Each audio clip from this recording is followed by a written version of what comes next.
در فشاں نے غصے سے کہا تو مناہل جو کتاب پر دیکھ رہی تھی فوراً سے اوپر دیکھنے لگی۔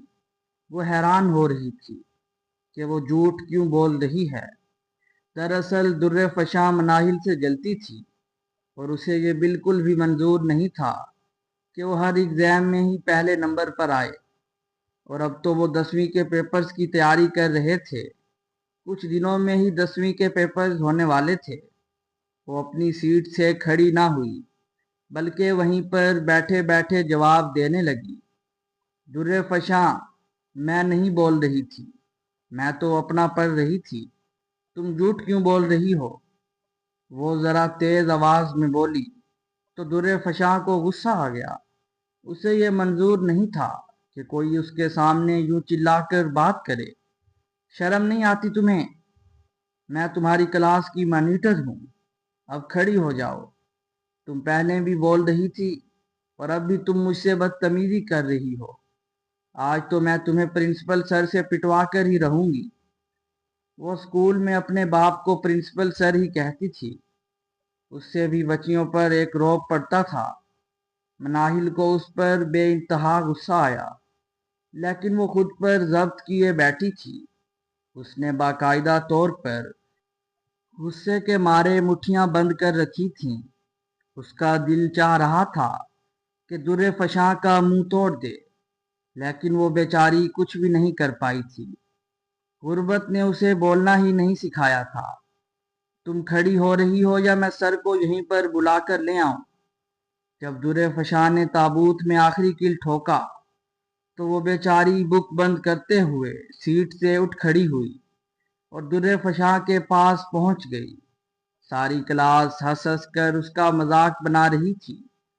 سبھی جانتے تھے کہ در فشاں اب اس کی کتے والی کرے گی۔ کلاس کو انٹرٹین کرو، یہی تمہاری سزا ہے۔ وہ فوراً ہی اسے کوئی سٹنٹ کرنے کا کہہ رہی تھی جو وہ بالکل بھی نہیں کر سکتی تھی۔ وہ اسے مرغا بن کر ککڑو کڑو کرنے کا کہہ رہی تھی۔ در فشاں، تمہارا دماغ تو ٹھیک ہے، میں کیوں کروں؟ یہ سب جب میں بول ہی نہیں رہی تھی، اور تم زیادہ ٹیچر مت بنو۔ جب اس نے یہ کہا تو در فشاں کو اس پر بے انتہا غصہ آیا۔